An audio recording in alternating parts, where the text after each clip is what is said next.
মাত্র কয়েকদিন আগেও আমরা ভেনেজুয়েলার সামরিক মহড়া শুনেছি। দেশের জন্য জীবন দেব, তবু আমেরিকার কাছে মাথা নত করবে না। সামরিক, আধা সামরিক ও বেসামরিক সবাই যুদ্ধের জন্য প্রস্তুতি নিতে দেখা গেছে। কিন্তু বাস্তবে কি ঘটল?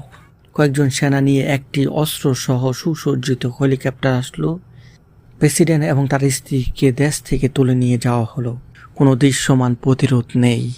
এটা কি একটা দেশের দুর্বলতা?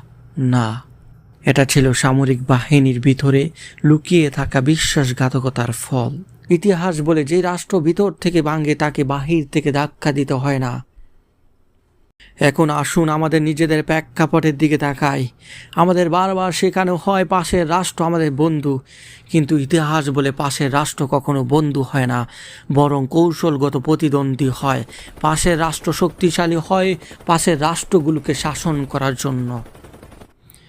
আজ বাংলাদেশ অস্ত্র কিনছে, আকাশ প্রতিরক্ষা ব্যবস্থা শক্তিশালী করছে, সশস্ত্র বাহিনী আধুনিক করছে, কিন্তু প্রশ্ন একটাই, কাদের কেন্দ্র করে?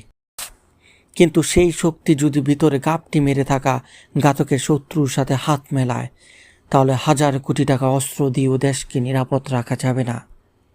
ভেনেজুয়েলার মতো অস্ত্র থাকবে, কিন্তু ব্যবহার হবে না। 1757, 1971 আর পিলকানা ইতিহাস আমাদের চোখে আঙ্গুল দিয়ে দেখিয়ে দেয়, বিশ্বাসঘাতকতা দূরে নয়, কাছেই থাকে। এজন্য ইতিহাস আমাদের শিক্ষা দেয়, অস্ত্রের দরকার, কিন্তু তার চেয়ে বেশি দরকার বিশ্বস্ত মানুষ।